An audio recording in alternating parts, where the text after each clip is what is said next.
Hi everyone and welcome to another video. My name is Deborah and this is the Edit by DH. I am in a slightly different room today just because I'm not doing any makeup. It's finally here, the long-awaited London vlog. I didn't know whether to do like one long video or two shorter videos, and so I decided to just do a poll on it and you guys voted. It was almost neck and neck, but in the end two shorter videos won.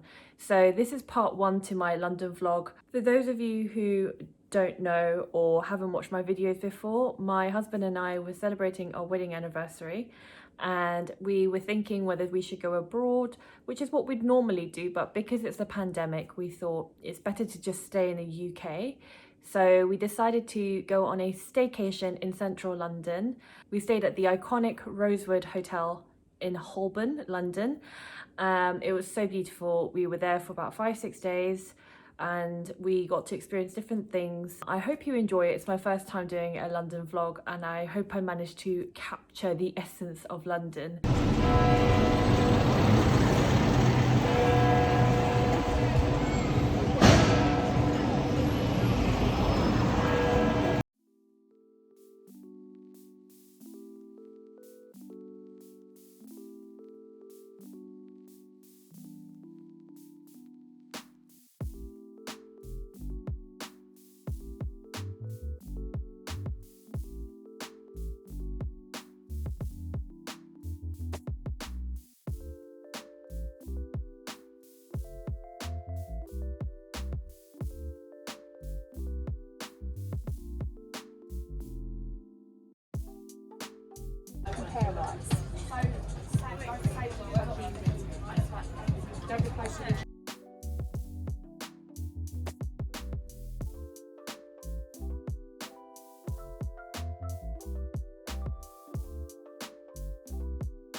These are the flowers that my husband surprised me with for our anniversary. How gorgeous are they?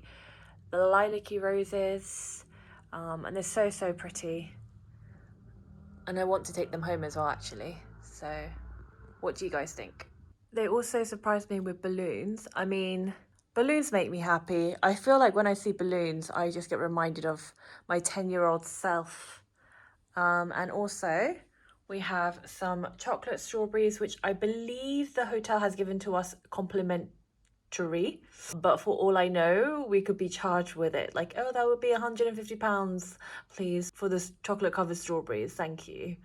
And then port that my other half arranged for us to drink. Hi guys, so I am back at the hotel. Well, I say back at the hotel. We've checked in earlier and we had a day out in Selfridges and passed through Chinatown. Today's the only day that we don't have specific like dinner reservation, and we planned to eat at a restaurant in Chinatown, but it was so busy, as you guys would have seen on my clip. So we've decided against it, just because even though like life is kind of returning back to normality, we don't want to be in spaces where there's too many people. We're still a little bit sensitive to that. And honestly, earlier walking through Oxford Circus, Bond Street, like central London basically, it was just so busy, and it just felt like, even though we haven't been here for almost 2 years, it just felt like nothing's changed. It's like you've been living in a bunker or a dungeon and everyone else has been living life normally, and almost like, do people realize that we're still kind of in the middle of a pandemic? That's how it felt. So anyway, yes, I'm sitting on the floor. I am so tired. My feet are and ankles are probably going to swell like crazy. I've been walking a lot today, so I'll look like I have a lump. But yeah, I've had a really nice first day. The sun is out, and so I hope that the weekend weather will remain very nice. And really happy with all the treats that I got given. But yeah, so far so good. So we decided to eat in instead. We got a Dishoom through Deliveroo and it was so delicious.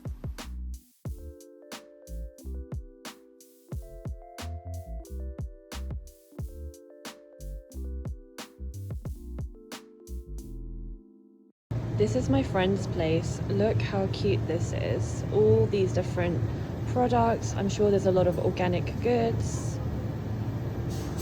I love the decor. Look how cute this place is. And they even sell beauty products as well. I'm loving the selection and choice of products.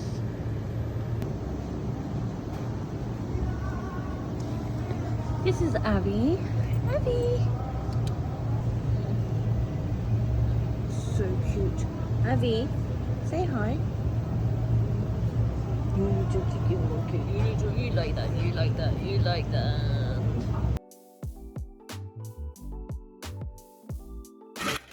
After hanging out with my friend, we then went to a bar called Maison in Haggerston, and they specialise in Japanese whiskies. I don't know if many of you know, but I'm a huge whiskey fan, particularly Japanese whiskey.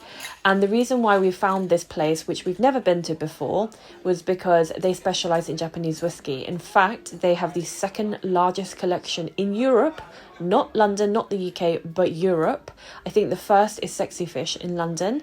And so we decided to go along. We had the best time with our whiskey sommelier, who's this lovely Italian lady called Melissa, and she really made our experience for us.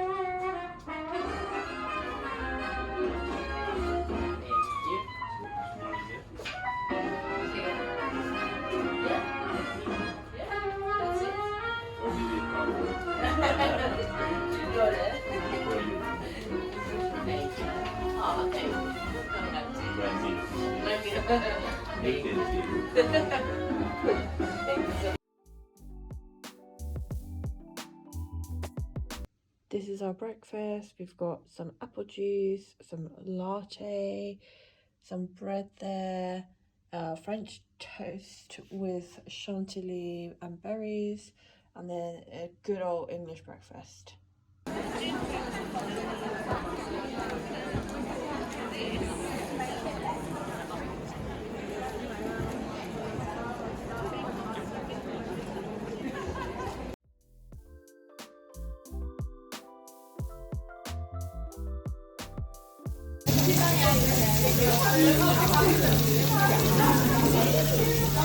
Hi, so about to head out for some dinner. I have to say that food has been a little bit hit and miss, mainly miss and miss.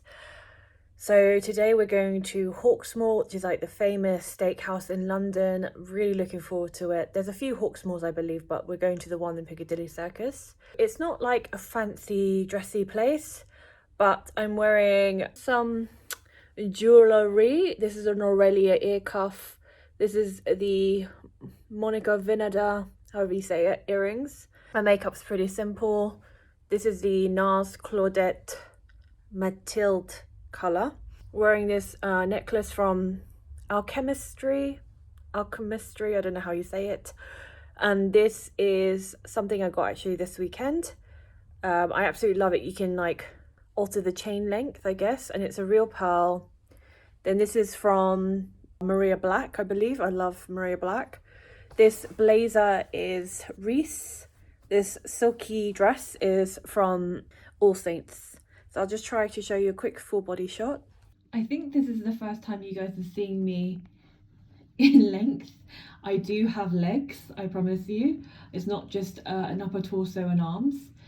So I normally am such a blazer girl, so I love this sort of I don't know what material you call this. It's almost a bit like a thick linen from Reese. And then wearing a sort of like a silky dress from All Saints. Shoes I got from 𝕗𝕠𝕕𝕤𝕗𝕗 a while ago. These are just like simple nude pumps, I guess. And I love these because they're so comfortable. I love pointed shoes, pointed heels, and these are so comfortable to walk in. I can't do like 4 inches, etc. I think these are like 3, 2.5, I'm not sure. I love these versus like some designer shoes which are just so pretty but uncomfortable to walk in. And then this is my Louis Vuitton pochette métis. It's not, like I said, the dressiest restaurant, but you know, this is a kind of in between, dressy-ish but not so much. So this is my final look, guys.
So as you guys would have seen in that video clip, we went to a lot of food places. I just felt very weird filming in certain areas because I wasn't sure whether A, I was allowed to film in certain areas, B, you know, I didn't want people to feel really paranoid being filmed in the background, because I know how I would feel if somebody pointed a camera in my direction, which is ironic considering what I do day to day. But I was very mindful of that.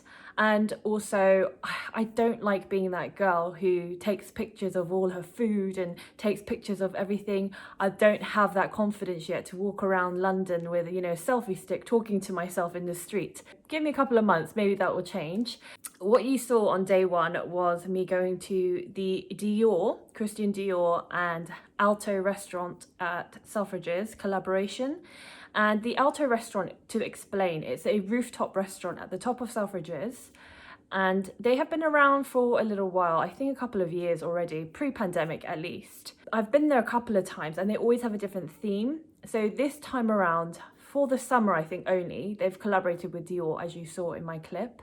So everything was Dior, like the wallpaper was Dior, like the ceiling was Dior, and the original plates, when you first sit down, you know, there's a setting, a really lovely setting, that was Dior. And I didn't know that they would take it away, so I didn't get a picture. And then they replace it with the, I think it's called San Carlo Alto plates to actually serve food on, which I guess it makes sense because they don't want to get the Dior plates dirty or accidentally smash it, for example. And the weather was actually really lovely. I got to catch up with a friend that I haven't seen in ages. The food is always good at 𝕗𝕠. The service, questionable, but generally the food is always good. So the food didn't disappoint. Would I say it was life-changing? No, it was just very Dior themed. Even the menu was, you know, Dior. The cocktail menu was really nice. It had different Dior names. Then, as you saw the first night, because we were so tired, we decided to get a take-in. So we had Dishoom, and Dishoom, I believe, correct me if I'm wrong, has been voted Restaurant of the Year in the UK a couple of years running, consecutive years.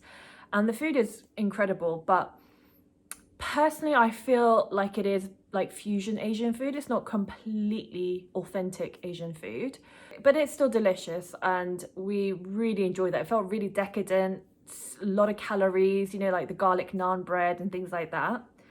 But it was so good. So if you're ever in London, I would highly recommend Dishoom. There's several locations within central London, so just check it out, but expect queues. Olle restaurant, or Olle restaurant, is a Korean restaurant in Chinatown. Now, we had a lot of expectations for Olle, but unfortunately, the food wasn't up to standard. So it's one of those restaurants that is really hyped. There's always a queue outside Olle. And I'd heard so many good things about it because it serves Korean barbecue, you know, like the grill that you have on the table where you can grill your own meats. So we ordered like a couple of dishes, I would say 5 to 6 dishes of sort of what I would consider traditional, authentic Korean dishes. And bar one, the food was pretty disappointing across the board. And it is something that I left feedback about because, you know, being British born Korean, I have had a lot of, even though I was born here, I have had a lot of authentic Korean food, whether it's my mum's cooking, whether it's other really good Korean restaurants in central London, whether it's New Malden, which is Korean town in the UK, whether it's food in Korea.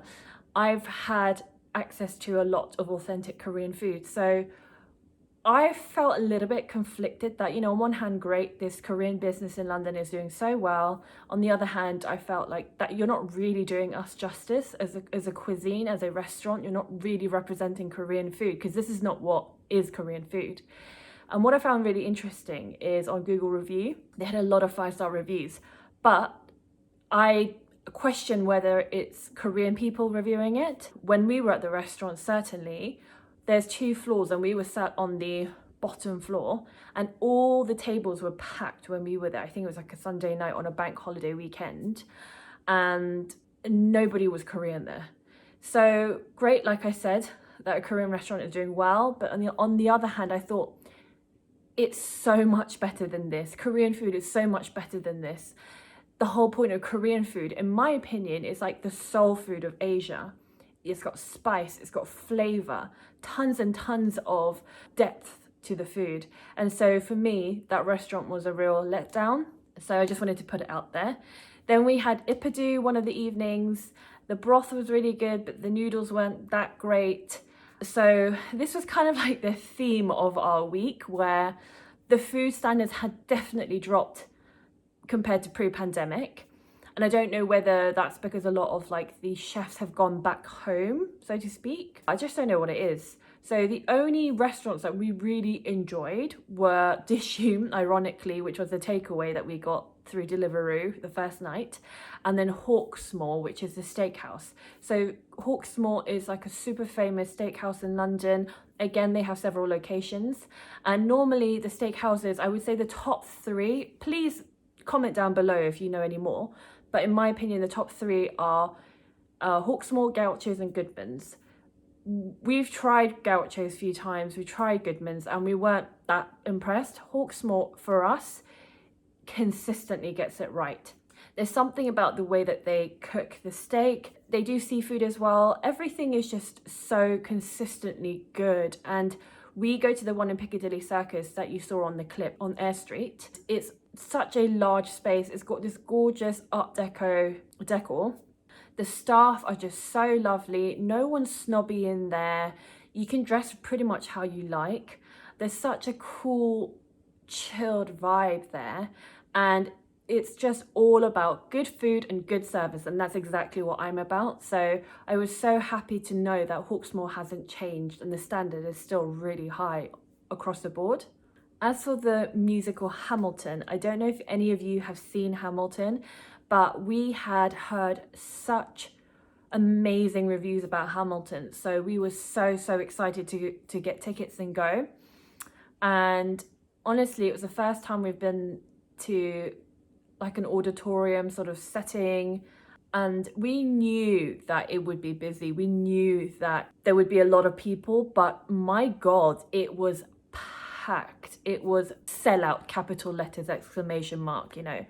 And literally we just felt like sardines in a tin. There were people literally close to us in the front, people behind us, either side of us. So even though it's super duper hot in the theatre, we kept our masks on. We just felt really uncomfortable being that close proximity to people, and we were surprised that the theatre actually did that. We were surprised they didn't leave some gaps between people, because I believe that's what the cinema's doing. But honestly guys, if any of you have watched Hamilton, please comment down below and let me know what you think. I'm sure the review will be positive because it was such an incredible musical. We have seen quite a few, myself, I've seen so many musicals, and it's up there with one of my favorite musicals. I won't say too much because I don't want to give too much away, but it's about Alexander Hamilton, I think he's like one of the founding fathers of America.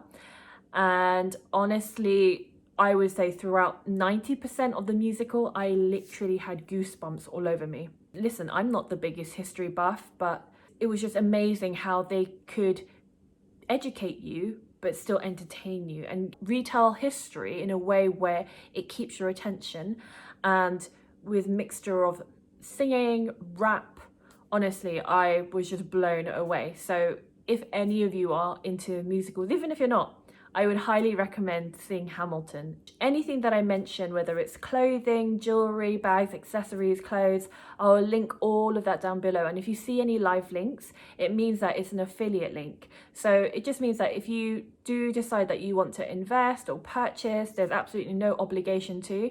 But if you do, by purchasing through my links, it just means that I get a small commission of that sale. If you do decide to purchase, I'd be really grateful if you could purchase through my affiliate links. In part 2, what you will see is me going to Bicester Village, and that is like a very famous designer outlet in Oxford, UK, and you will see clips of me shopping there and what I got, and I do an unboxing. So I would stick around definitely for part 2. Also, lastly, I just decided that I would do a shorter clip reviewing the hotel, which is the Rosewood Hotel in London, which is a very iconic and famous hotel. The reason I decided to do it separately is because going forward, I would like to do more reviews on hotels, and I didn't want to get into the nitty-gritty of like the rooms, the service, the facilities, etc., if that's not what you're interested in. So it's there for you to see separately if for those who are interested. Otherwise, you can just skip that entirely because it'll be in a different video. So both those videos will be going live in the next couple of days. But in the meantime, I hope you enjoyed this video. Please comment down below. Tell me what you think of the places that I went to in part 1 so far. Also, what are your thoughts on some of the restaurants that I've mentioned? I would love to know if you have been to any other restaurants that I've mentioned and what your opinion is on it, especially post-pandemic. Thank you so much for watching, and I will see you on part 2.